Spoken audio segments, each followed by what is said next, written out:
Bab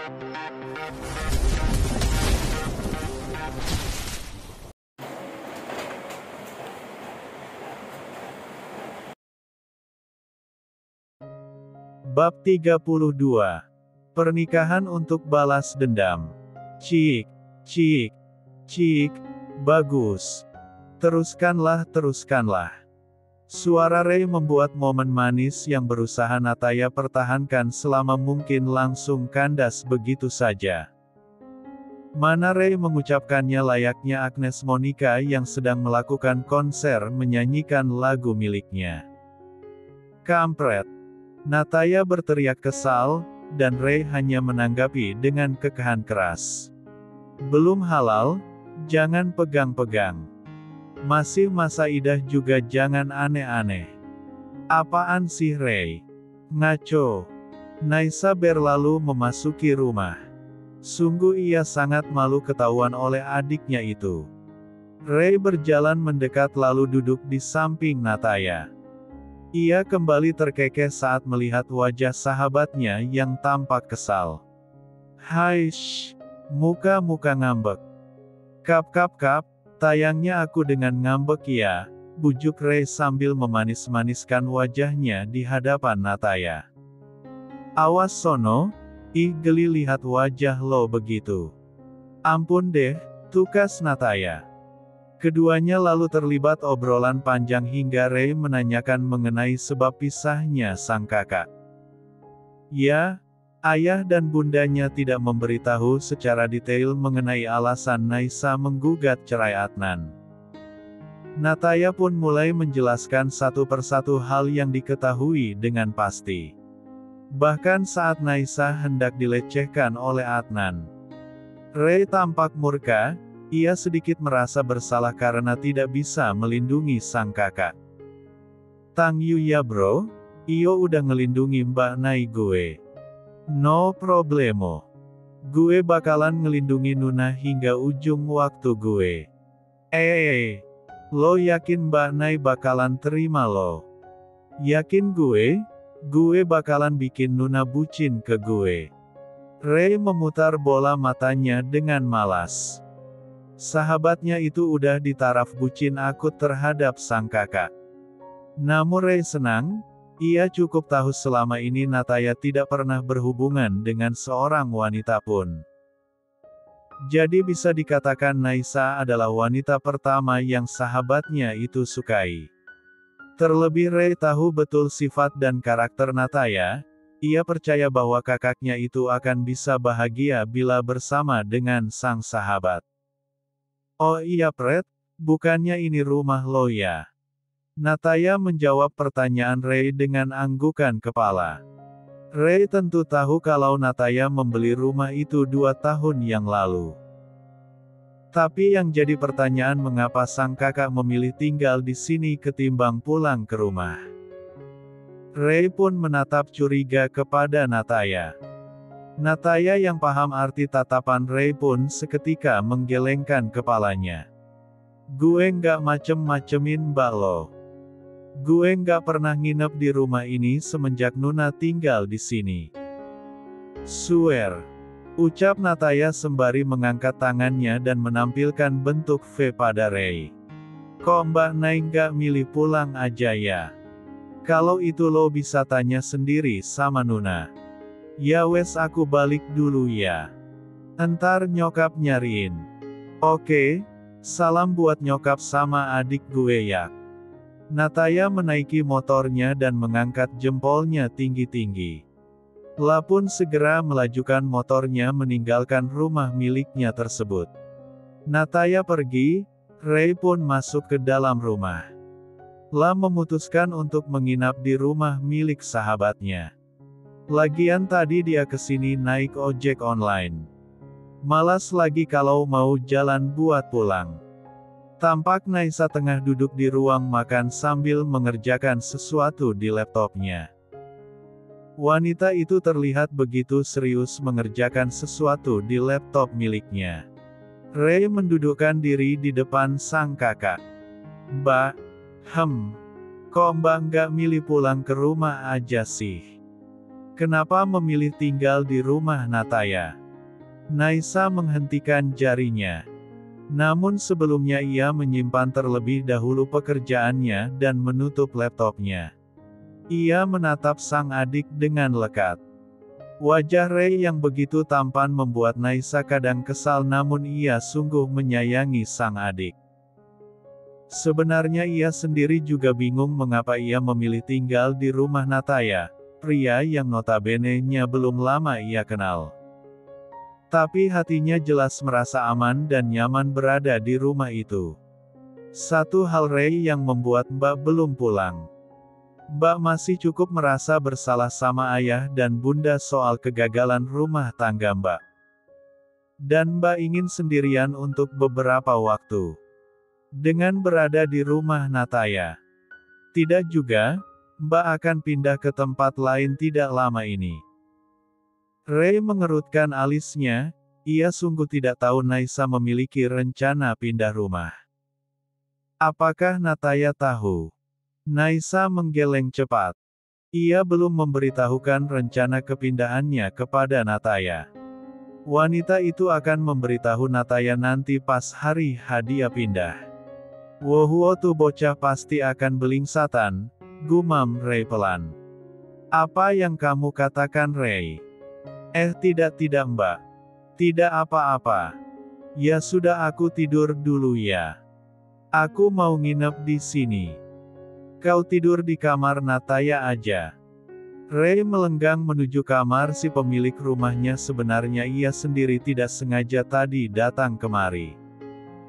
Niatnya ingin pergi keluar cari jajanan, tanpa sengaja ia melihat motor Nataya. Berulang kali dipanggil Nataya tidak menoleh, akhirnya Rei memutuskan mengikuti Nataya. Bahkan Rei melihat semua yang Nataya lakukan termasuk saat sahabatnya itu mencium tangan kakak perempuannya. Di sisi lain Nataya yang baru pulang mendapat tatapan tajam dari sang mama. Pasalnya seharusnya ia pulang lebih awal. Namun Nataya pulang lebih dari jam 10, dan itu tanpa memberi kabar kepada mamanya. Kakak kan bisa ngabari mama. Maaf Ma, tadi ketemu Rei terus ngobrol deh. Rei titip salam sama mama. Silia membuang nafasnya kasar. Sungguh bukannya ia menganggap Nataya anak set yang selalu ditanya kapan pulang saat tengah pergi bermain. Semua itu ia lakukan karena kewaspadaannya. Silia yang mantan mafia tetap merasa banyak bahaya yang mengincar keluarganya. Meskipun ia sudah membekali putra-putrinya kemampuan bela diri yang lumayan mumpuni, namun tetap sebagai seorang ibu ia merasa khawatir. Padahal Silia juga mengajarkan keahlian dalam menggunakan senjata api kepada Nataya dan Nadita. Tanpa orang tahu, Nadita yang terlihat seperti gadis remaja cantik dan imut itu sungguh menakutkan saat bertarung melawan musuh. Hal tersebut pernah terjadi ketika ada seorang pria yang ingin melecehkannya di jalan. Pria itu dihajar habis-habisan oleh Dita. Bahkan gadis remaja itu menarik sendiri pria mesum tersebut ke kantor polisi. Kejadian tersebut sedikit membuat Dika khawatir, begitu juga dengan Silia. Sungguh kemampuan berkelahi Silia menurun ke semua anak-anaknya. Terkadang sang suami heran mengapa kedua anaknya bisa sangat mumpuni di bidang bela diri. Entah karena memang bakat atau karena keturunan. Pasalnya kakek Silia yang berarti kakek buyut kedua anaknya juga adalah mafia. Uncel mereka juga adalah mafia. Ya sudah Kak, sekarang kakak beberes dulu. Lalu makan malam. Belum makan kan? Nataya nyengir, ia pun berlalu sambil mencium pipi sang mama. Mama terbaik. Silia mendesahkan nafasnya dengan berat. Putranya sudah besar, sudah bisa ngelirik cewek dan menyukainya. Ia tahu beberapa waktu ini Nataya sedang gencar mendekati Naisa.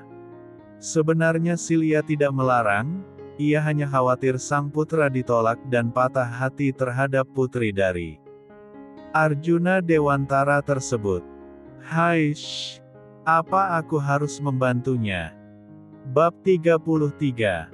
Pagi hari kediaman Dika dan Silia, semua anggota keluarga tengah sarapan bersama.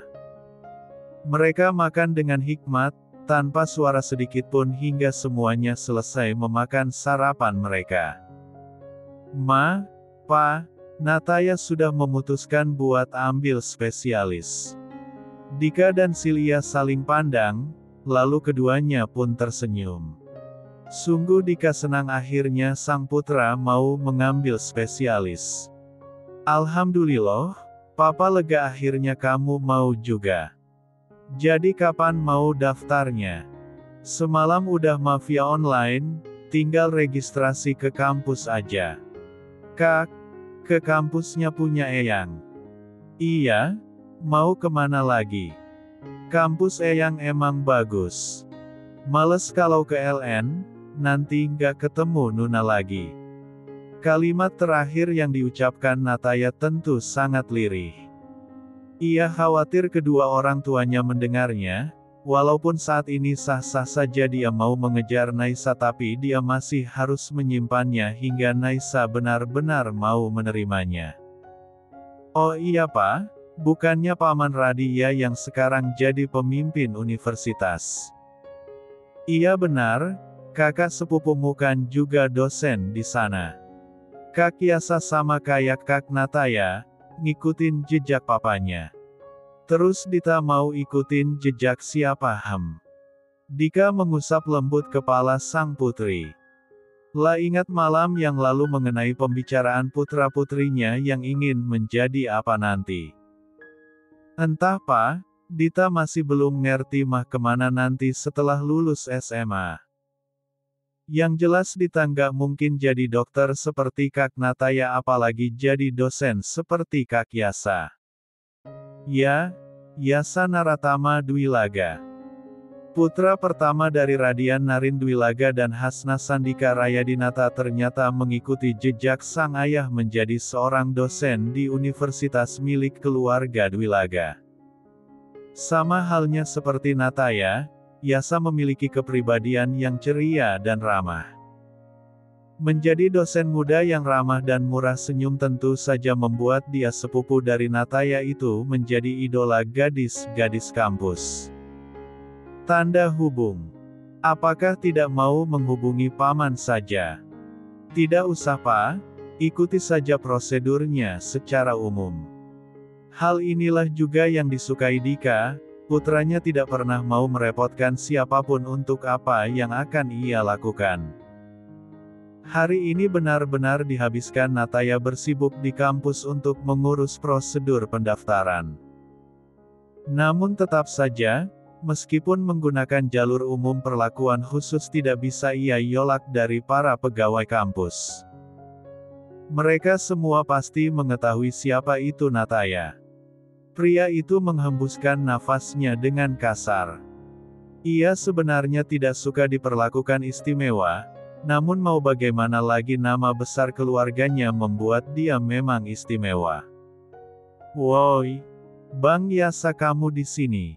Nggak ngajar.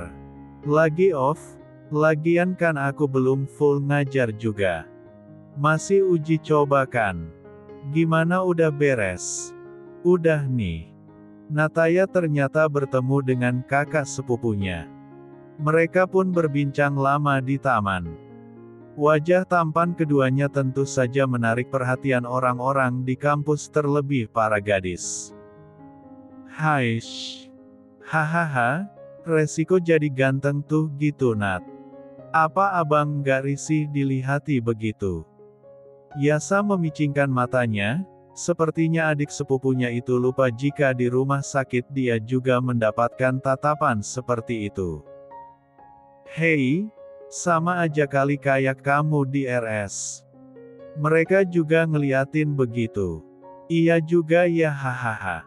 Keduanya tertawa bersama.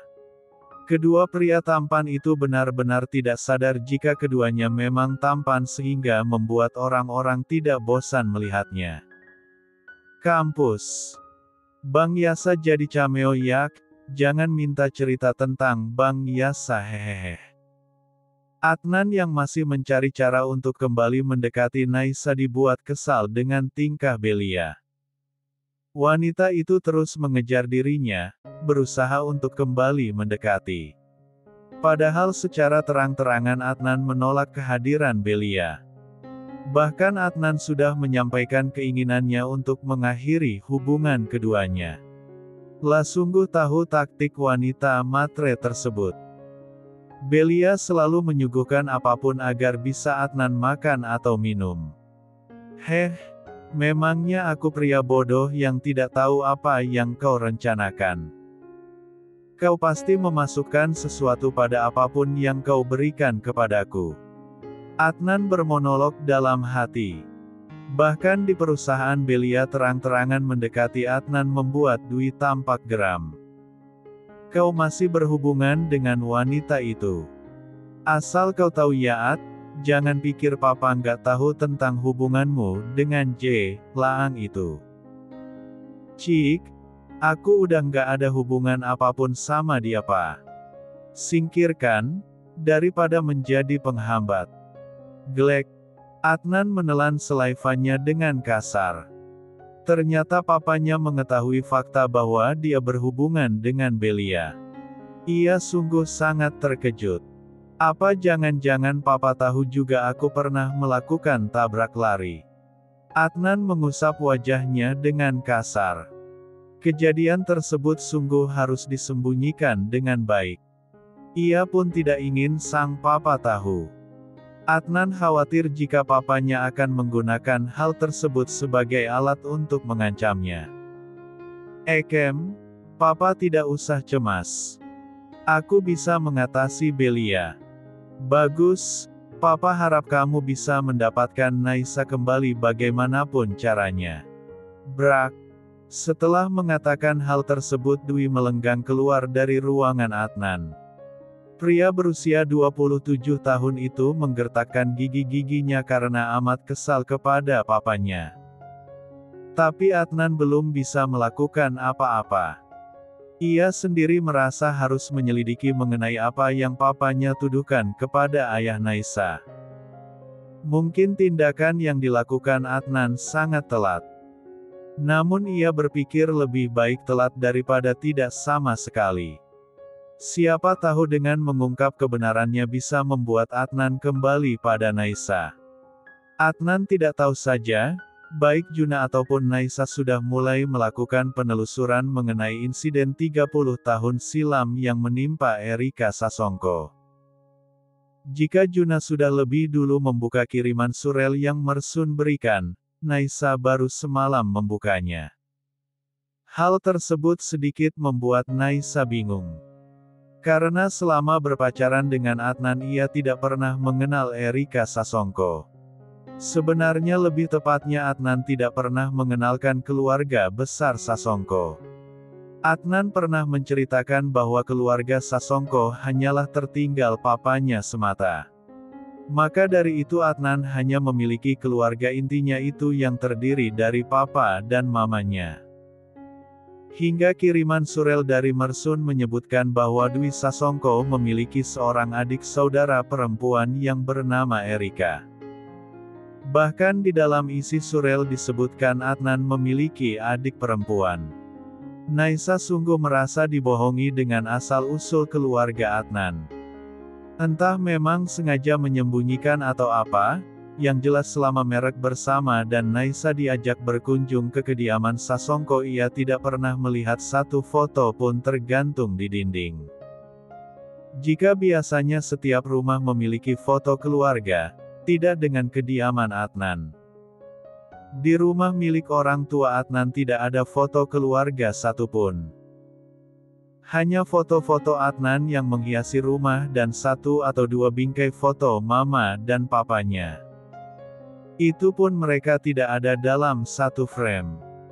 Waktu itu Naisa sama sekali tidak menaruh kecurigaan, namun sekarang setelah mengetahui fakta mengenai keluarga Sasongko membuat wanita itu merasa ada sebuah rahasia besar yang disembunyikan. Bab 34. Naisa sedikit melamun di meja kerjanya. Beberapa hari ini tidak melihat Nataya membuatnya bertanya-tanya ada apa gerangan dengan bocah tersebut. Biasanya Nataya selalu muncul di hadapannya baik itu saat pagi hari atau malam hari. "Mbak," panggilan Ray membuyarkan lamunannya akan pria tersebut. "Lagi mikirin apa?" Enggak lagi mikirin apa-apa." "Gimana? Sudah mengerti mengenai No?" Ray terdiam sejenak.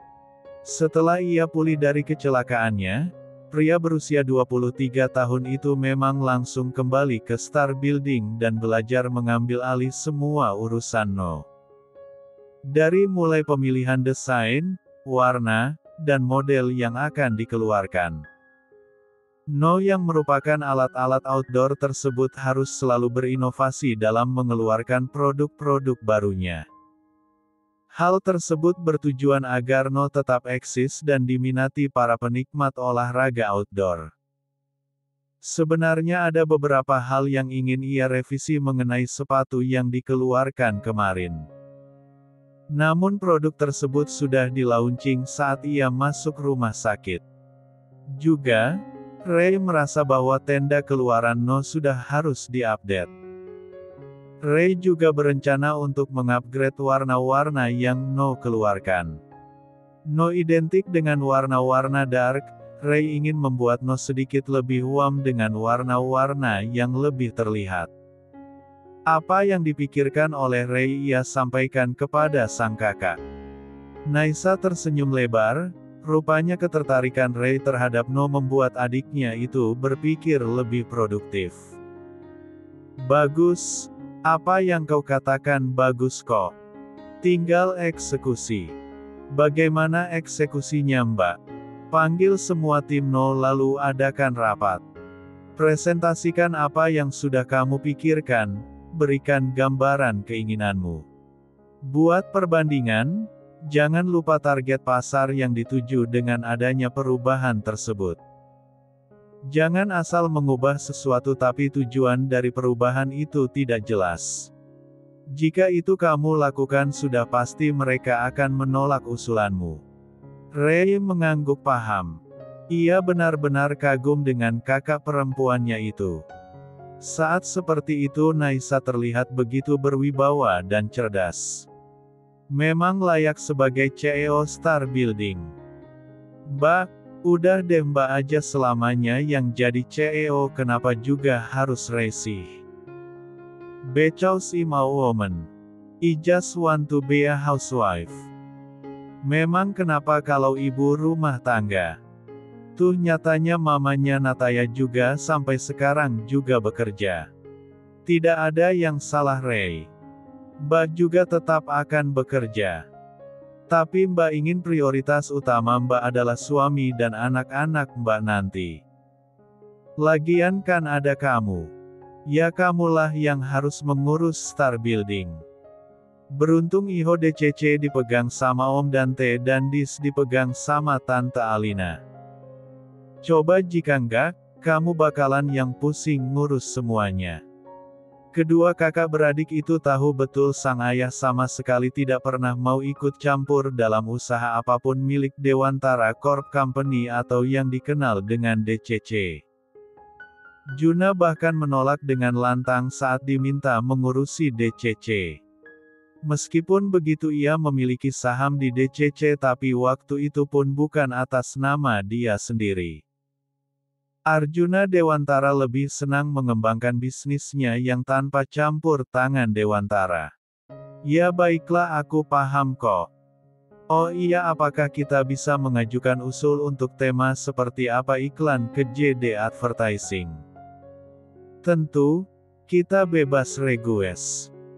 Katakan saja apa yang kamu inginkan untuk iklan sebuah produk. Pihak JD Advertising akan mencoba mewujudkan iklan yang kamu inginkan. Ray mengangguk mengerti, ia menemukan ketertarikan saat membicarakan mengenai No. Hal tersebut juga dirasakan oleh Naisa. Wanita itu sungguh senang. Mbak, tadi ngelamun apakah mikirin bocah kampret? Bocah kampret. Siapa? Nataya. Uhuk. Uhuk. Naisa tersedak salivanya sendiri. Susah payah ia mengalihkan pembicaraan agar tidak ditanya mengapa dirinya tadi melamun sekarang malah langsung ditembak di tempat oleh sang adik.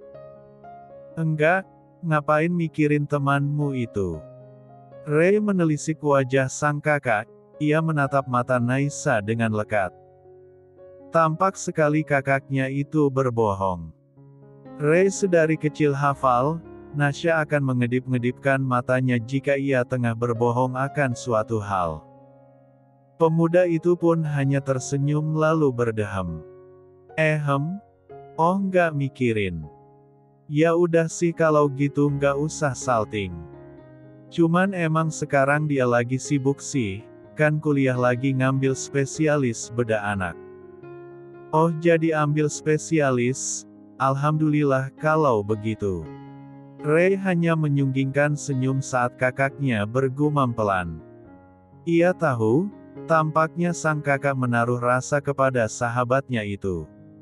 Meskipun Naisa berusaha berbicara tidak, tapi Ray bisa menangkap binar ketertarikan dari mata sang kakak. Hais, kayaknya judul FTV sahabatku menjadi kakak iparku bakalan cepat terwujud. Ray bermonolog dalam hati, hingga ia terkejut saat Airin masuk membuka pintu dengan begitu keras. Anak piik, pelan-pelan napa buka pintunya. Deh dah kayak orang kabur karena ketahuan nyolong. Astagfirullah maaf Hyung abang. Maaf Kak Nai. Itu ada itu. Itu siapa? Belum selesai Airin mengucapkan perkataannya seseorang sudah muncul dari balik pintu dengan sebuket bunga mawar putih disertai senyuman yang begitu lebar. Tapi semua orang yang berada di ruangan Naisa tidak ada yang membalas senyumnya tersebut. Hai sayang. Mau apa kamu ke sini? Dengan santainya Adnan langsung menerobos masuk dan duduk di sofa yang ada di ruangan Naisa. Ray sudah mengepalkan tangannya dengan erat bersiap melayangkan tinjunya kepada pria tak tahu malu yang berada di hadapannya itu. Namun sentuhan tangan sang kakak membuatnya melonggarkan kepalan tangannya. Mau apa Anda kemari? Kita tidak sedang dalam urusan kerjasama jadi apa tujuan Anda datang ke sini? Hati Adnan mencelos mendengar setiap kata yang keluar dari bibir wanita yang ada di depannya itu. Sapaan, Anda, yang diucapkan Naisa mempertegas bahwa mereka benar-benar orang asing sekarang. Di sisi lain, Naisa yang terlihat semakin cantik dan menarik di mata Adnan sungguh membuat pria itu tak berkedip menatapnya. Jaga pandangan Anda Tuan. Sergah Ray. Lah sungguh risih melihat Adnan yang menatap kakak perempuannya dengan penuh harap. Aku hanya ingin memberikan ini padamu. Apakah kita bisa berbicara berdua? Baik Nisa, Ray, dan Airin, ketiganya mengerutkan alis mereka masing-masing mendengar permintaan Adnan. Tentu saja Naisa akan menolak mentah-mentah. Ia masih sangat trauma mengingat apa yang sudah pria itu lakukan kepadanya waktu itu. Maaf saya tidak bisa berbicara berdua dengan Anda Tuan. Nai, please aku mohon. Berikan aku satu kesempatan lagi untuk memperbaiki kesalahanku. Aku sungguh minta maaf Nai, aku mencintaimu. Kembalilah padaku aku mohon. Naisa membelalakan matanya mendengar setiap ucapan yang keluar dari mulut Adnan. Sedangkan Ray dan Airin membuat ekspresi muntah. Bahkan Ray merasa bulu kuduknya berdiri saat Adnan mengucapkan kata demi kata tersebut. Emang lu kate mbak gue wanita bodoh yang dengan gampangnya menerima kata maaf setelah disakiti sebegitu dalamnya. Dasar cowok bigo. Lihat saja apa yang akan gue lakuin ke laki-laki kampret macam kau orang ini. Bab 35. Sudah sekitar 30 menit tapi Adnan juga belum pergi dari ruangan Naisa. Sungguh menghambat semua pekerjaan semua orang. Mengapa demikian? Karena baik Ray ataupun Airin tidak mungkin meninggalkan Naisa sendiri di sebuah ruangan bersama dengan Adnan. Adnan masih terus mengoceh dengan permintaannya agar Naisa kembali. Sungguh membuat telinga semua orang yang ada di situ semakin panas. Sebuah langkah kaki terdengar begitu jelas dan cepat mendekati ruangan Naisa. Tanpa aba-aba dan tanpa permisi seseorang masuk, lalu entah bagaimana asal-muasalnya orang itu sudah mendaratkan bibirnya di pucuk kepala Naisa. Bukan hanya itu, orang tersebut juga memeluk mesra Naisa. "Sayang, maaf aku terlambat. Yuk makan siang." Cengo, semua orang di ruangan tersebut benar-benar dibuat bingung dengan perbuatan pria tersebut. Namun tidak dengan Ray, sungguh dia ingin tertawa dengan keras melihat ekspresi terkejut Adnan. "Nataya, Kak."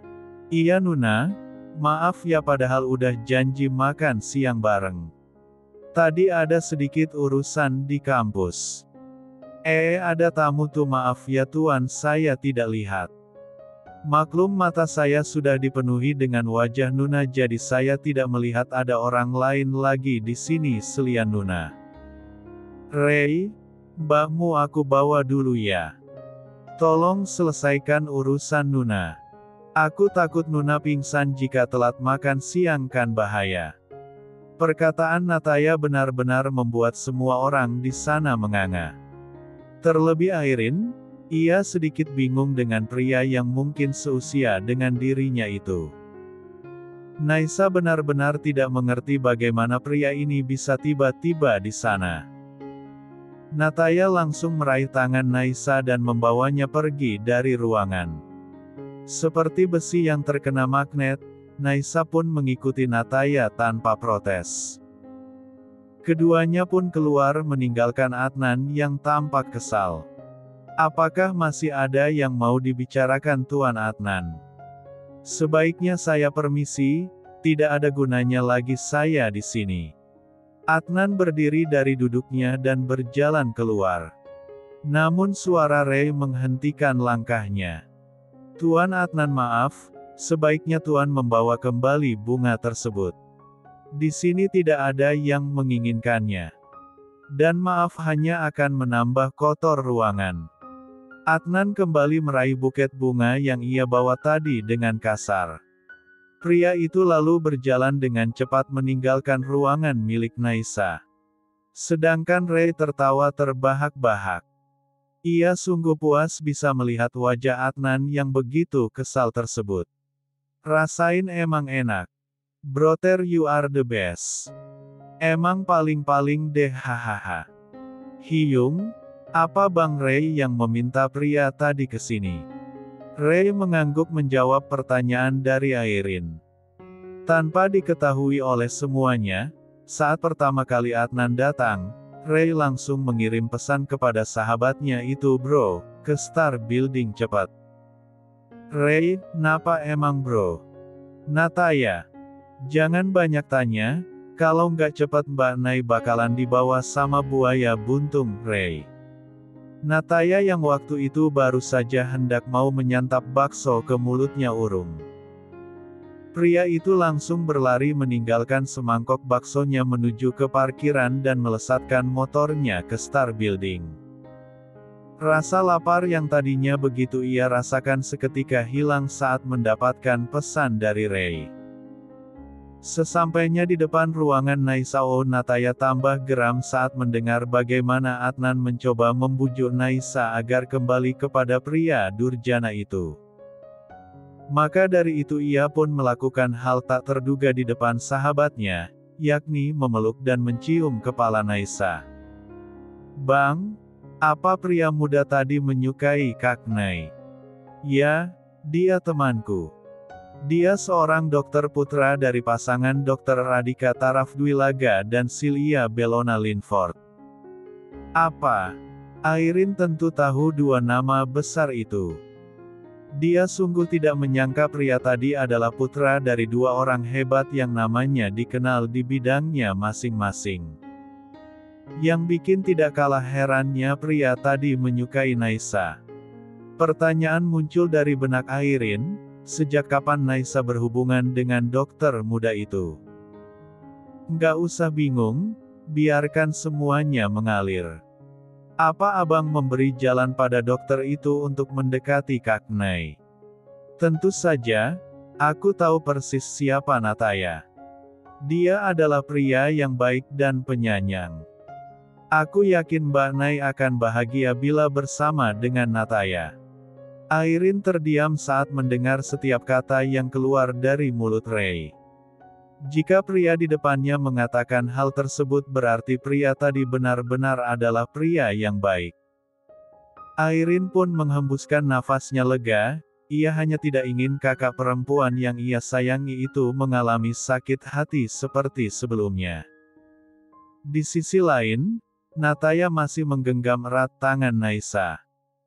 Terasa sekali hawa protektif di genggaman tangan besar pria itu. Mereka berjalan menyusuri jalan di luar Star Building hingga menemukan sebuah warung bakso. Nataya pun menuntun tangan Naisa masuk ke warung bakso tersebut. Tanpa melepaskannya pria itu memesan bakso. Bahkan hingga pesanannya datang Nataya masih belum juga melepaskan genggamannya. Nat, bagaimana aku makannya jika kamu tidak melepaskan tanganmu ini? Naisa mengangkat tangannya ke arah wajah Nataya. Pria itu tersenyum kaku menyadari kebodohannya. Maaf Nuna, maaf. Nih udah aku lepasin. Tapi nggak dilepas pun Nuna masih tetap bisa makan kok, aku yang suapin. Naisa mencubit lengan besar Nataya. Bukannya sakit, Nataya malah tersenyum senang. Ia senang melihat wajah malu-malu Naisa karena baginya itu sangat menggemaskan. Nuna please jangan membuat ekspresi wajah begitu. Memang wajahku kenapa? Aku tidak tahan ingin menggigit pipimu kalau masih berekspresi begitu. Nataya mengucapkan hal tersebut tepat di telinga Naisa hingga membuat tubuh wanita itu meremang. Tambah merah saja wajah Naisa dan Nataya hanya terkekeh kecil. La pun meminta Naisa untuk segera makan. Sebenarnya dalam hati Nataya terselip sebuah ketakutan, takut jika Naisa masih terpengaruh dengan Adnan. Bagaimanapun Naisa pernah mencintai Adnan. Nataya sungguh tidak bisa jika melihat Naisa kembali pada Adnan. Maka dari itu ia bersikap protektif terhadap Naisa. Nuna, aku tidak akan membiarkanmu kembali pada pria durjana itu. Tidak akan kubiarkan dia mendekatimu barang semeter sekalipun. Nataya sejenak melirik ke arah Naisa. Ia tersenyum. Naisa makan dengan begitu lahap. Nataya meraih sebuah tisu dan mengelap bibir Naisa. Dek, jantung Naisa berdetak cepat mendapat perlakuan sederhana dari Nataya. Ia pun mengambil alih tisu tersebut agar mengurangi debaran jantungnya yang tidak beraturan. Oh iya, kata Ray, kamu mulai kuliah lagi ya? Iya, maaf tidak memberitahumu. Dan maaf juga beberapa hari ini aku tidak menemuimu. Nataya ingin cepat selesai dalam menempuh program pendidikan spesialis ini. Meskipun begitu tetaplah ia membutuhkan waktu lama untuk menyelesaikan. Tidak apa-apa, kamu tidak harus selalu menemuiku kok. Nataya tersenyum, ia bisa melihat bahwa Naisa mengkhawatirkan dirinya karena beberapa hari tidak memberinya kabar. Tenang Nuna, aku akan mengabari setiap saat. Biar Nuna tidak kesepian. Apaan sih Nat? Bab 36. Naisa menepuk keningnya dengan pelan saat ia lupa menyampaikan hal penting kepada Nataya. Padahal dia sudah menunggu pertemuannya dengan Nataya untuk mengatakannya. Nay merencanakan kepindahannya. Ia menemukan sebuah rumah untuk ditinggali nanti. Naisa sepertinya bertekad untuk hidup mandiri. Dalam artian ia ingin hidup terpisah dengan kedua orang tuanya meskipun saat ini statusnya adalah single. Kak, kenapa? Rin, maaf aku lagi mikirin sesuatu. Mikir apa kak? Naisa tidak menjawab pertanyaan Airin. Ia memilih untuk tersenyum tanpa mengatakan apapun. Dan jika sudah seperti itu maka Airin tahu bahwa Naisa tidak ingin membahasnya. Gadis itu membiarkan kakak sekaligus bosnya larut dengan apa yang ia pikirkan. Tring! Sebuah pesan masuk ke ponsel Naisa. Wanita itu langsung membukanya saat mengetahui pesan dari siapa itu. Nuna, apa kau sedang sibuk? Nataya tidak. Ada apa, Naisa? Hari ini aku tidak ada kelas tapi aku sedang di RS. Bisakah kita makan malam bersama nanti? Nataya. Bisa. Mari makan malam bersama. Naisa, oke. Nataya. Naisa tersenyum-senyum sambil membaca dan membalas pesan di ponselnya. Terlebih saat kata terakhir yang dikirim Nataya dibubuhi emotikon love. Sungguh ia seperti anak abek yang tengah berkirim pesan terhadap krusnya. Airin sampai terheran-heran. Selama ini Naisa tidak pernah begitu. Apa iya Kak Nai benar-benar jatuh hati dengan pria itu? Airin hanya bisa bergumam melihat tingkah CEO-nya. Sekilas Airin tadi melihat nama si pengirim pesan. Naisa yang belum mendapat pesan dan setelah mendapat pesan sungguh berbeda. Jika tadi ia tampak gelisah sekarang senyum mengembang di bibir wanita 24 tahun itu. Kak, apa kakak sedang jatuh cinta? Uhuk. Naisa tersedak salivanya sendiri mendengar pertanyaan dari Airin. Jatuh cinta.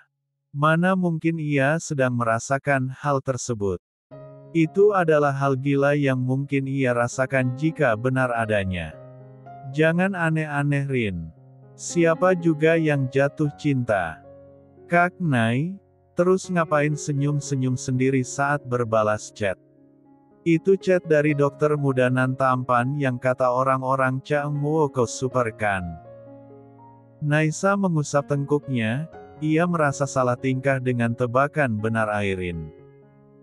Tapi sebisa mungkin ia menguasai dirinya agar terlihat natural di depan sekretaris pribadinya itu. Enggak kok Rin, biasa aja. Enggak ada tuh senyum-senyum seperti yang kamu bilang tadi. Airin memutar bola matanya malas. Tapi ia membiarkan Naisa seperti itu.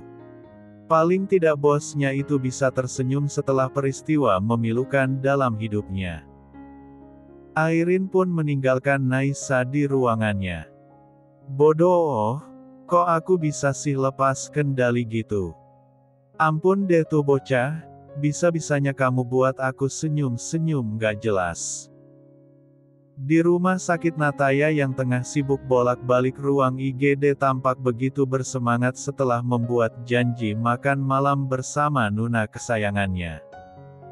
Ya, Nataya jika off di kampus ia tetap bertugas di rumah sakit. Dia tidak ingin waktu kosongnya terbuang.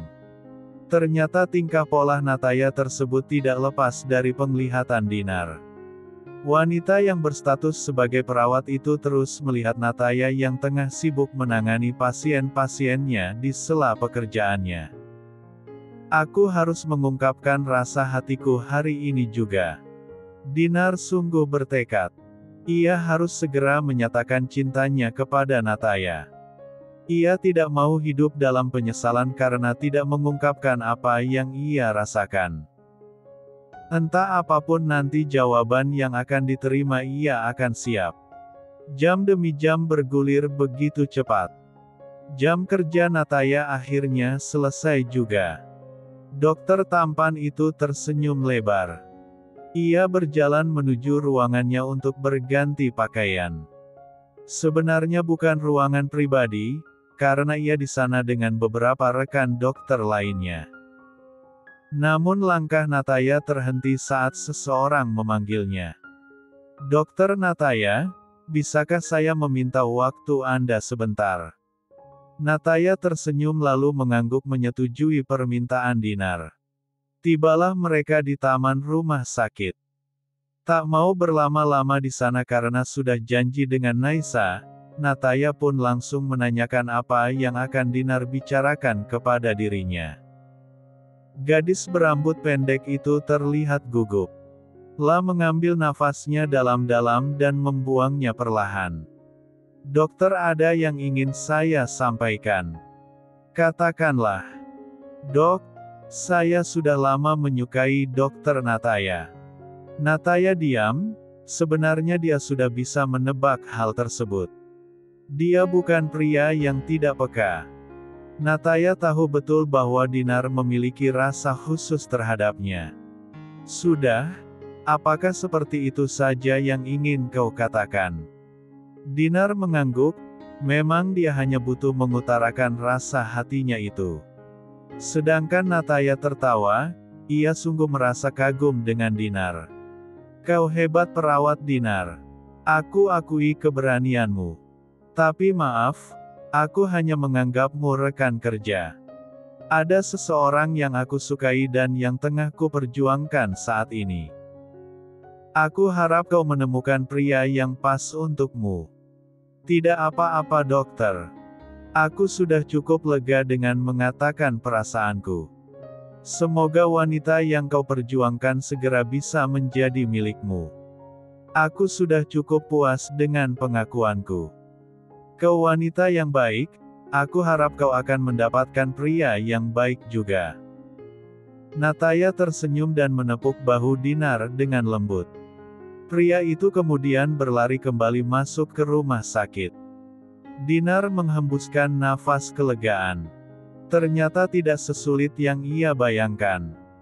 Kini Dinar lega, dia merasa sudah menghilangkan beban berkilo-kilo yang ada di dadanya. Kini dadanya tampak lapang dan tidak ada lagi batu yang menghimpit.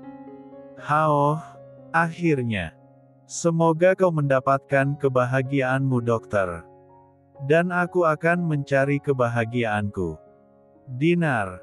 Nataya kini sudah berada di halaman rumah pribadinya. Sebelum azan maghrib dia sudah sampai di sana. "Assalamualaikum." "Waalaikumsalam." Teriakan Naisa yang menjawab salamnya membuat rasa lelah bekerja seharian hilang begitu saja.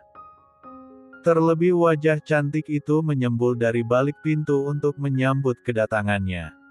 "Elah, berasa pulang disambut istri kalau begini." Nataya bergumam dalam hati sambil tersenyum membayangkan masa depannya itu. "Masuk dulu yuk, mau maghrib nih." Nataya mengangguk patuh.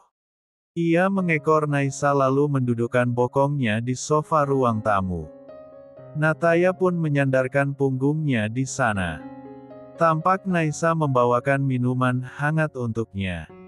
"Terima kasih sayang, Nuna." Naisa hanya menggelengkan kepalanya pelan melihat tingkah pemuda itu. Tak lama azan maghrib pun berkumandang. Nataya langsung beranjak ke kamar mandi dan mengambil air wudhu. Ia kemudian memasuki musola kecil yang sengaja ia buat di rumahnya tersebut. Ternyata di sana sudah ada Naisa dan Boyem. "Apakah mau berjamaah?" "Ya, boleh." Nataya mengambil posisi sebagai imam. Pria itu pun memulai kewajiban 3 rakaat, lantunan merdu ayat-ayat suci yang keluar dari bibir pria itu begitu menyejukkan hati Naisa. Naisa menemukan sebuah kedamaian di sana. Setelah salam diucapkan tanda sholat berakhir sejenak Nataya dan Naisa mengangkat kedua tangannya untuk berdoa kepada Yang Maha Kuasa. "Ya Allah, jika Nuna jodohku maka dekatkan ya Allah. Tapi jika bukan tetap dekatkan agar berjodoh ya Allah. Amin." Sungguh doa yang absurd, dalam doanya pun Nataya memaksa untuk tetap dijodohkan dengan Naisa. Ya Allah, berikan aku jalan yang lapang. Jauhkan aku dan keluargaku dari mara bahaya. Dan hadirkan pria yang tepat untuk jadi imamku nanti. Amin. Bab 37. Nataya dan Naisa pergi untuk makan malam di luar. Naisa tampak cantik dengan balutan dress warna broken white sepanjang lutut yang dipadukan dengan sneakers berwarna senada. Sedangkan Nataya konsisten dengan jaket denimnya. Mereka menggunakan mobil Naisa karena Nataya tidak mau membuat Naisa menaiki motor malam-malam begini. Nataya menepikan mobilnya di sebuah pusat perbelanjaan. Di mana tempat tersebut adalah salah satu milik bibinya, Bibi Hasna. Kita akan makan di sini. Ya, di dalam banyak tempat makan. Nuna bisa memilih apa yang Nuna suka di dalam. Keduanya turun dari mobil. Sebenarnya Nataya sungguh tidak rela melihat Naisa yang begitu cantik malam ini. Ia tidak ingin Nunanya itu diperhatikan oleh para pria di luaran. Dia sendiri tidak sadar saja jika wajahnya pun jadi pusat perhatian banyak wanita di tempat itu.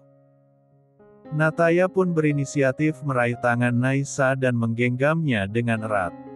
Naisa sedikit terkejut, ia melihat tangannya lau naik melihat wajah Nataya. Perbedaan tinggi badan mereka membuat Naisa harus menengadah saat melihat wajah Nataya. Merasa dirinya diperhatikan tiba-tiba Nataya berhenti. Ia kemudian menundukkan wajahnya hingga tepat di depan wajah Naisa. Nuna jika ingin melihat wajahku bilang saja. Aku akan menundukkan kepalaku agar Nuna tidak kesusahan. Naisa membuang wajahnya ke samping karena malu. Ternyata ia ketahuan sedang memperhatikan Nataya. Pria itu hanya tersenyum simpul. Ia pun kembali berjalan dengan terus menggandeng Naisa. Rupanya momen manis keduanya tersebut membuat beberapa orang kagum bahkan tak sedikit yang mengambil gambar keduanya dengan ponsel mereka. Ya Tuhan sweet banget. Ini benar-benar pasangan serasi. Gue berasa nonton drakor kalau kayak gini. Iya ya ampun cowoknya ganteng ceweknya manis imut gitu. Haish jadi pengen digandeng gitu. Mendengar ucapan-ucapan tersebut membuat Naisa sungguh malu. Ia bahkan menutupi wajahnya dengan tangan kirinya. Sedangkan Nataya, ia terlihat cuek. Bahkan ia dengan sengaja mendekatkan tubuh Naisa kepadanya. Sungguh terlihat begitu posesif. Nuna mau makan apa? Terserah kamu aja, aku ikut. Baiklah. Nataya membelokkan badannya ke sebuah resto masakan Jepang. Tentu saja yang sudah berlabel halal. Naisa tidak menolak. La sendiri menyukai makanan dari negeri Sakura tersebut. Apakah tidak keberatan? Tidak, kebetulan aku suka makanan Jepang. Nataya tersenyum, ia sungguh tidak salah. Beruntung dia tadi bertanya dulu kepada Rei tentang makanan kesukaan Naisa. Meski harus dengan bayaran yang mahal karena Rei meminta Nataya untuk membawanya mendaki gunung di akhir pekan ini. Tapi bagi Nataya itu bukan hal yang berat karena dia memang suka. Sebenarnya ada maksud tersendiri untuk Rei meminta Nataya menemaninya. Ia ingin menguji alat-alat No dan meminta pendapat dari sahabat. Sambil menyelam minum air istilahnya. Pesanan keduanya datang. Mereka memesan ramen dan masih ditambah dengan sushi. Baik Naisa maupun Nataya, mereka makan dengan lahap mengingat memang mereka belum makan dan rasa lelah akibat pekerjaan mereka masing-masing. Nuna tadi di rumah sakit aku ditembak cewek. Naisa sungguh terkejut mendengar ucapan Nataya yang tanpa permisi itu. Ia pun menghentikan aktivitasnya dan fokus melihat ke arah pria yang duduk di depannya. Terus tanggapan kamu? Ya tentu saja aku tolak dong. Kenapa? Karena aku sudah punya Nuna jadi aku menolak siapapun yang mendekatiku, ucap Nataya dengan kepercayaan diri yang begitu tinggi. Aku punyamu, sejak kapan? Sejak saat ini. Apakah Nuna mau menerimaku? Nataya meraih tangan kecil Naisa. Wanita itu menatap mata milik Nataya dengan lekat. Terpancar sebuah keseriusan di sana. Tidak ada ragu sedikitpun dalam diri pemuda itu. Namun disinilah Naisa yang meragu dan tidak percaya diri mengingat statusnya yang sudah pernah menikah. Naisa menarik tangannya perlahan. Nat, aku masih sangat takut menjalin sebuah hubungan. Aku takut akan kecewa lagi nanti. Aku sungguh belum siap. Tidak masalah, aku akan menunggu Nuna sampai Nuna siap dan tidak takut lagi membina sebuah hubungan. Aku tidak akan memburu-buru Nuna. Mari berhubungan seperti ini dulu. Nataya tersenyum, senyumnya menular kepada Naisa. Wanita itu pun mengangguk, Nataya sedikit merasa lega. Paling tidak Naisa tidak menolak kehadirannya. Nataya berjanji akan membantu menyembuhkan luka di hati wanita cantik itu. Adnan yang beberapa hari menyelidiki tempat tinggal Naisa akhirnya menemukan juga. Bahkan kini dia sudah mengintai rumah Naisa.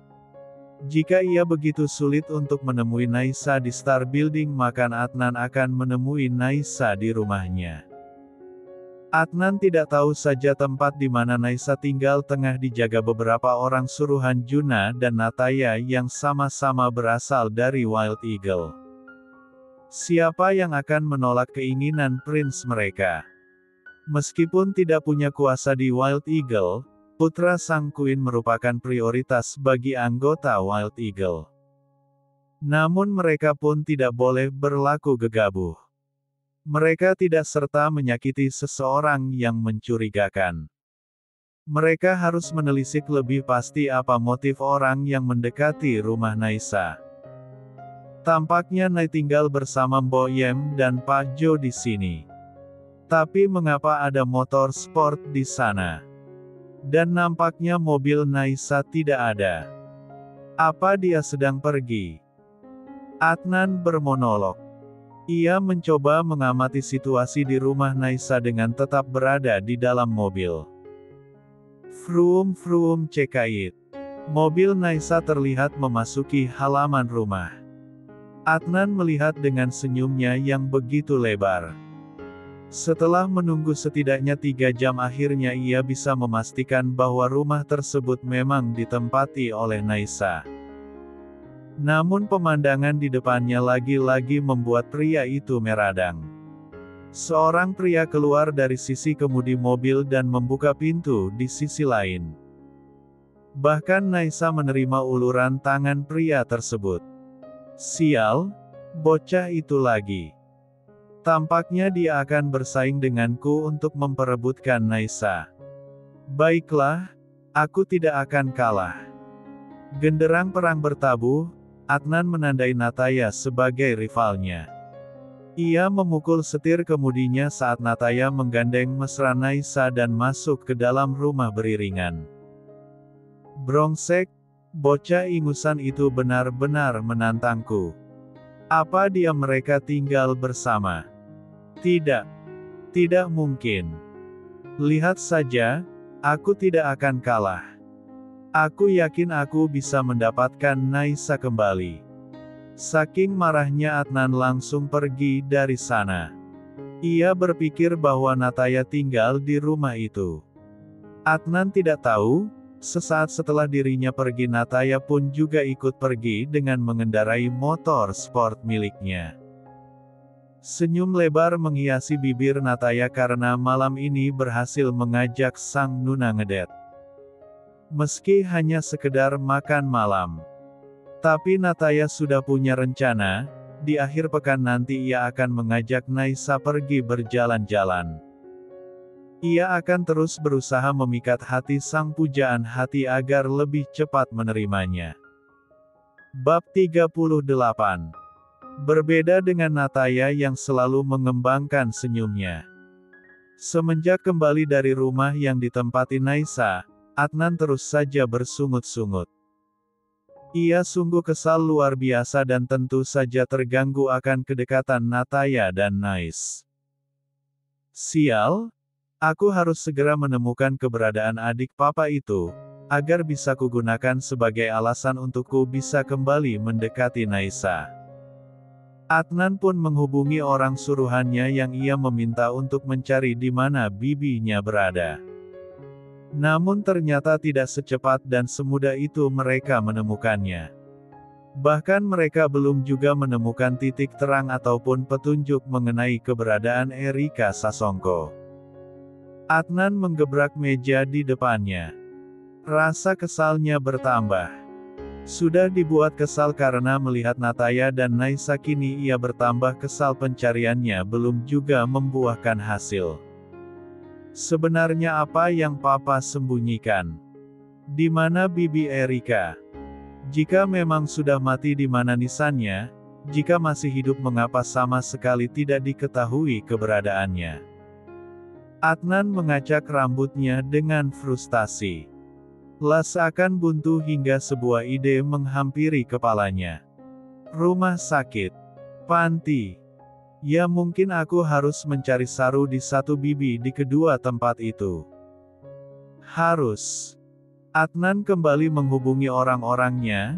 Ia menyuruh mereka untuk mencari ke semua rumah sakit dan panti yang ada di kota ini. Adnan menekankan bahwa mereka tidak boleh melewatkan satu tempat pun. Ting tong. Bel pintu rumah Adnan berbunyi. Pria itu menaikkan satu alisnya. Menebak siapa yang datang malam-malam begini.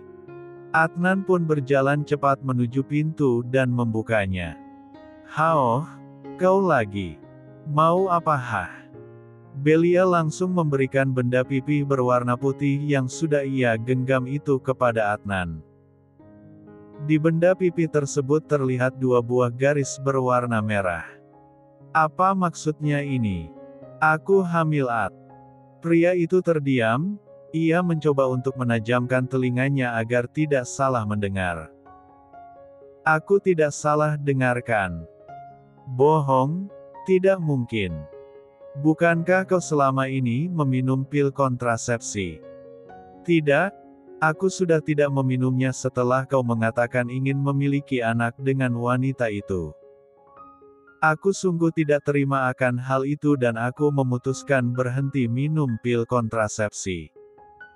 Duar. Bagai disambar petir di siang bolong. Adnan sungguh sangat terkejut mendengar setiap ucapan Belia.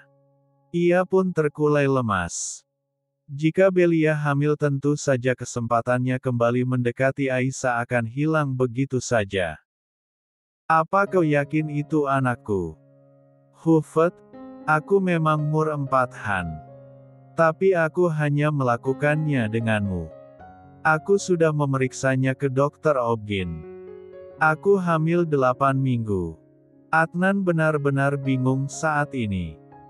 Rencana yang sudah ia susun dengan cantik untuk mendekati Naisa tiba-tiba hancur berantakan. Meskipun begitu, Belia sungguh tidak bohong. Dia memang hanya memberikan tubuhnya kepada Adnan. Maka dari itu ia yakin 1004 jika anak yang dikandungnya adalah anak Adnan. Beli, pulanglah dulu. Aku butuh waktu berpikir. Brak. Adnan menutup pintu rumahnya bahkan sebelum Belia mengatakan apapun. Pria itu berjalan limbung menuju kamarnya. Ia berteriak sekeras mungkin. Bahkan teriakannya terdengar hingga keluar. Belia yang masih berada di luar rumah Adnan tersenyum puas. Rencananya ingin menjebak Adnan berhasil tanpa harus berusaha lebih. Ia dinyatakan hamil saat merasa mual muntah beberapa pagi kemarin. Wanita itu mengusap perutnya yang masih rata. Ia tersenyum penuh dengan kemenangan. Kau memang membawa berkat di hidupku, nak. Dengan adanya kamu aku yakin ayahmu akan menerimaku kembali. Belia kemudian masuk ke mobilnya dan melesat pergi meninggalkan Adnan yang tengah berteriak frustasi. Apa? Apa yang harus kulakukan sekarang?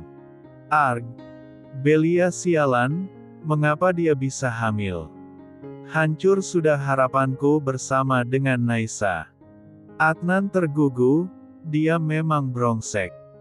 Namun dia tidak segila papanya yang akan menyingkirkan segala hal yang menghalangi tujuannya. Bagaimanapun anak yang dikandung Belia adalah anaknya. Tapi hal ini tentu menjadi pekerjaan rumah buatnya. Jika papanya tahu mungkin keselamatan Belia bisa terancam. Adnan kembali berpikir keras hingga ia memutuskan suatu hal. Adnan segera mengambil kunci mobilnya dan melesat pergi dari rumah. Tujuannya adalah rumah Belia. Adnan bernafas lega saat melihat Belia di rumah dengan tenang. Ada apa? Bel, kamu harus segera pergi dari kota ini Bel. Apa maksudmu Ad? Kau mau menyingkirkanku setelah kau mengetahui aku mengandung anakmu. Bukan begitu Bel. Bukan. Akhirnya Adnan menjelaskan maksudnya. Lah harus segera menyembunyikan Belia dari sang papa. Belia bergidik ngeri saat mendengar cerita Adnan mengenai Dwi Sasongko. Jika dengan sang putri saja tega bagaimana dengan Belia? Wanita itu pun mengangguk setuju dengan pengaturan Adnan. Ia pun segera membereskan semua barang-barangnya dan pergi meninggalkan kota J. Adnan berjanji akan segera menemuinya jika semuanya sudah beres dan kondusif. Baiklah, urusan Belia sudah beres. Paling tidak papa tidak akan mengancamku melalui anak yang dikandung Belia. Dwi Sasongko nampak geram karena ia tahu bahwa Juna dan Naisa menyelidiki asal-usul keluarganya. Ia mengepalkan tangannya dan meninjukannya ke meja kerjanya. Bagaimana tidak, jika keluarga Juna menemukan kecurangan yang ia buat maka habislah dia. Dwi Sasongko segera menghubungi seseorang untuk segera mengamankan Erika Sasongko agar tidak bisa dijangkau oleh Juna. Sial, mereka begitu cepat bergerak. Bagaimana mereka tahu mengenai Erika? Padahal Erika saat ini tidak berada di tanah air. Dasar keluarga Dewantara Bajingan. Dari dulu selalu unggul dalam segala hal. Rupanya kebencian Dwi Sasongko ini tidak hanya sekedar karena insiden yang menimpa sang adik. Akan tetapi sebelumnya, keluarganya sudah membenci keluarga Dewantara. Pembalasannya tidak boleh sesederhana ini. Jika Adnan dan Erika tidak bisa digunakan sebagai alat maka ia harus menggunakan cara lain yang lebih frontal. Dwi Sasongko kini fokus berpikir bagaimana menghancurkan keluarga Dewantara. Ia sungguh amat sangat tidak menyukai keluarga yang harmonis itu. Dwi selalu menganggap bahwa kebahagiaan keluarga Dewantara itu berada di atas penderitaan keluarganya. Lihat saja Arjuna Dewantata, aku akan membuatmu menangis. Aku akan membuat hidupmu diambang kehancuran. Dwi tersenyum devil, ia benar-benar merasa menjadi seorang eksekutor yang akan mengambil nyawa orang. Ia yakin akan bisa membalaskan apa yang telah diperbuat keluarga Dewantara terhadap keluarganya. Ingatan Dwi kembali saat usianya 15 tahun. Di mana ayahnya digelandang ke kantor polisi karena kasus penggelapan uang perusahaan. Saat itu Sasongko menjabat sebagai manajer keuangan di DCC yang dipimpin oleh Dharma Dewantara, ayah dari Arjuna Dewantara. Dwi yang baru pulang sekolah sungguh terkejut melihat ayahnya sudah dimasukkan ke mobil polisi. Di sana Sasongko terus berteriak bahwa dia tidak salah. Namun semua bukti mengarah kepadanya. Sasongko pun dijatuhi hukuman 10 tahun penjara. Setelah keluar Sasongko sangat membenci keluarga Dewantara, pria itu menekankan keluarganya agar tidak berurusan dengan keluarga Dewantara. Namun siapa sangka, Erika begitu mengagumi Arjuna. Ia bahkan selalu mengikuti trip yang diadakan Juna dan kawan-kawannya. Tentu saja hal tersebut membuat Snak ayah murka. Sasongko pun meminta Dwi untuk menggagalkan putrinya ikut. Namun dia terlambat, Erika berhasil ikut trip. Dan untuk menjatuhkan nama Juna, Dwi bahkan tega menyabotase mobil yang digunakan oleh Erika. Namun kembali lagi, setelah trip selesai maka ARJ Adventure tidak bertanggung jawab terhadap apa yang terjadi oleh peserta. Kecelakaan Erika menguap seketika tanpa adanya penyelidikan karena baik Dwi maupun Sasongko langsung menyembunyikan keberadaan Erika. Bab 39. Juna yang baru saja mendapatkan fakta terbaru mengenai Erika Sasongko sungguh terkejut. Ia tidak habis pikir, insiden tersebut bahkan dibuat oleh kakaknya sendiri. Sebenarnya ada apa ini? Apa masalah yang sebenarnya terjadi di masa lalu? Juna memeras otaknya mencoba mencari nama Sasongko di setiap hal yang berhubungan dengan keluarga Dewantara. Dante, sepertinya aku perlu meminta tolong dia. Juna teringat kepada adik sepupunya itu. Ia pun segera mencari nama Dante di perpustakaan kontak ponselnya. Assalamualaikum dan Waalaikumsalam Bang, tumben malam-malam begini nelpon. Apa ada sesuatu yang mendesak? Dante, apa di DCC pernah ada pegawai yang bernama Sasongko? Sasongko? Kurang paham Bang. Coba besok aku cari ya. Jika ada itu sudah sangat lama sekali saat Paman Dharma menjabat sebagai CEO. Apa masih bisa didapat datanya? Tentunya masih bisa. Besok aku coba ke HRD untuk mencarinya. Terima kasih dan, sorry ganggu. Santai aja Bang. Juna sedikit bernafas lega. Ia merasa Sasongko ini adalah orang yang mengenal keluarga Dewantara. Pria parubaya itu kemudian menyandarkan tubuhnya di kursi kerjanya. Tok tok tok. Ya, masuk saja. Ceklek. Ray muncul dari balik pintu, pria 23 tahun itu mendekat di meja kerja sang ayah. Ia pun kemudian duduk di sofa yang ada di sana. Kenapa Ray?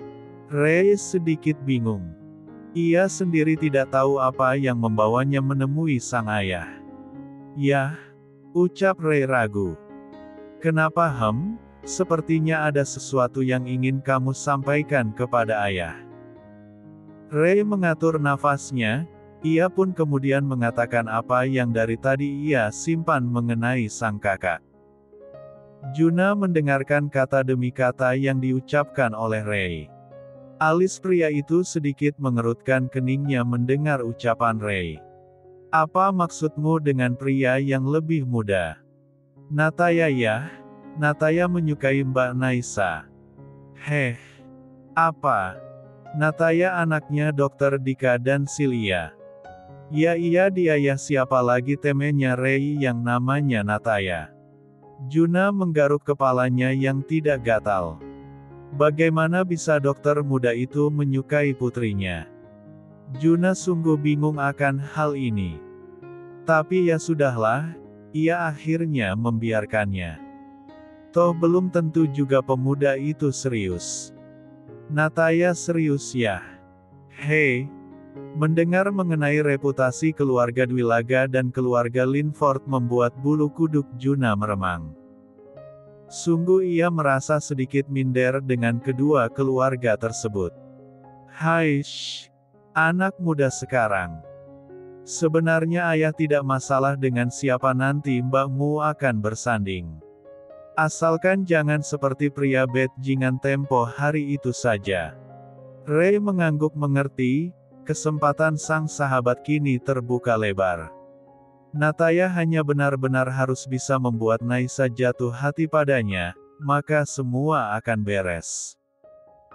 Di kediaman Dika dan Silia, Nataya tampak gusar sesaat setelah menerima pesan dari Naisa. Pesan tersebut mengatakan bahwa Naisa akan pindah rumah.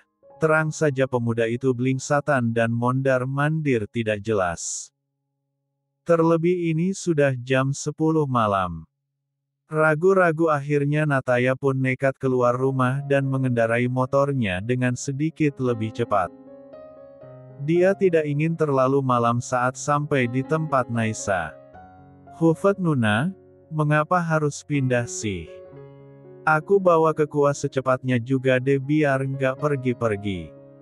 Nataya bermonolog sambil mencengkram gas motor miliknya. Beruntung jalanan lumayan sepi sehingga dia sedikit bebas melaju di sana. Sekitar 30 menit dokter muda itu sampai juga di kediaman pribadinya. Ia mengatur nafasnya perlahan sebelum mengetuk pintu rumah tersebut. Sebenarnya Nataya sendiri memiliki kunci rumah itu, namun ia harus bertindak sopan karena ada orang lain yang menempatinya. Tok tok tok. Nataya mengetuk pintu tersebut, tidak kencang juga tidak pelan. Namun belum ada jawaban dari dalam rumah, bahkan langkah kaki pun tidak terdengar. Mampus, jangan-jangan Nuna sudah pindah. Arg. Tidak. Belum, hatiku masih mengatakan dia belum pindah. Nataya kembali mengetuk pintunya. Kali ini lebih keras. Tak. Terdengar suara langkah kaki mendekat ke arah pintu. Pria itu menghela nafas penuh kelegaan. Masih ada tanda-tanda kehidupan di dalam rumah.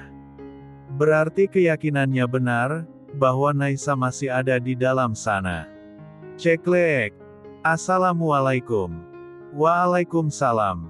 Mata Nataya seketika membulat sempurna melihat tampilan Naisa yang menurutnya sangat seksi. Naisa mengenakan kemeja putih yang oversize dan rambut yang digelung ke atas namun masih menyisakan helaian-helaian rambut di leher jenjang wanita itu. Glek. Nataya menelan salivanya dengan susah payah. Merasa diperhatikan Naisa pun seketika melihat tampilan dirinya. Wanita itu lantas berlari menuju kamar dan memakai jaket besarnya. Aduh, malu banget pakai pakaian begini. Naisa merutuki dirinya yang lalai saat akan membuka pintu. Ia beranggapan yang datang adalah Rei dan bukannya Nataya. Kini Nataya sudah duduk di ruang tamu. Naisa membiarkan pintu rumah mereka terbuka. Sebenarnya tidak jadi soal jika ditutup, di rumah itu ada Pak Jo juga jadi tidak akan timbul omongan orang yang macam-macam. Nuna, mengapa Nuna mau pindah? Apa di sini kurang nyaman? Apa sangat jauh dengan Star Building? Bukan Nat, bukan begitu. Aku tidak enak saja merepotkanmu. Nuna, keberadaanmu di sini tentu tidak membuatku repot. Aku malah berterima kasih karena Nuna mau merawat rumahku ini. Aku harap malah Nuna bisa merawat selamanya untukku, sekalian rawat aku juga gitu. Naisa mengerutkan kedua alisnya. Ia sungguh tidak tahu apa maksud pria muda di hadapannya. Nataya yang menyadari kebingungan Naisa kemudian mendekat ke arah Naisa dan duduk persis di sebelah wanita cantik itu. La menatap lekat manik mata Naisa dan berhasil membuat jantung Naisa berdetak kencang. Wajah tampan Nataya sejenak membius Naisa. Nuna, apa kau benar-benar tidak bisa menerimaku dalam waktu dekat ini? Naisa diam. Ia sendiri tidak mengerti tentang perasaannya sendiri. Kemarin saat Nataya tidak ada kabar sama sekali, Naisa merasa kebingungan. Ia merasa ada yang hilang. Tapi ia tidak bisa mempresentasikan perasaannya tersebut. Nataya semakin mengikis jarak dengan Naisa hingga wajah mereka hanya terpaut 5 cm saja. Naisa bahkan bisa merasakan hembusan nafas Nataya. Kap. Nataya memberanikan diri mengecup bibir Naisa sekilas. Tentu saja Naisa terkejut, mata Naisa membulat sempurna. Nat. Belum selesai melanjutkan ucapannya, bibir kecil Naisa sudah diraup oleh Nataya. Nataya melumat lembut bibir Naisa. Lidah pria yang lebih muda darinya itu sudah menembus rongga mulut milik Naisa. Naisa yang tadinya begitu terkejut akhirnya mengikuti permainan lidah Nataya. Mereka saling menyesap satu sama lain. Sesaat kemudian Nataya melepas pagutannya. Ia mengusap bibir Naisa dengan ibu jarinya. Tampak wajah Naisa yang merona, sungguh membuat Nataya begitu gemas. Aku anggap Nuna menerimaku. Mari kita pelan-pelan menjalin hubungan. Nuna, aku sungguh serius, mungkin ini terlalu cepat tapi aku sungguh mencintaimu Nuna. Naisa menatap wajah Nataya. Ia menelisik ke dalam mata pemuda itu. Tidak ada kebohongan di sana. Nataya sungguh-sungguh mengungkapkan rasa hatinya. Apakah aku memang sudah menerimanya? Apakah aku memang memiliki rasa pada dokter Mudain? Jadi, aku ingin Nuna tinggal di sini. Bahkan jika Nuna siap, setelah masa idah Nuna selesai aku akan membawa papa dan mamaku menemui Om Juna untuk melamar Nuna. Tunggu. Tunggu dulu. Mari jalin hubungan pelan-pelan. Jangan terburu-buru. Nat, kamu tahu aku masih sedikit takut dengan. Nataya memeluk Naisa seketika. Dia tidak ingin Nunanya itu melanjutkan ucapannya. Nataya memeluk Naisa dengan erat, seakan-akan ingin memberitahu bahwa dia tidak akan berbuat begitu. Dia akan menyayangi Naisa dan memperlakukan wanita yang dicintai itu dengan baik.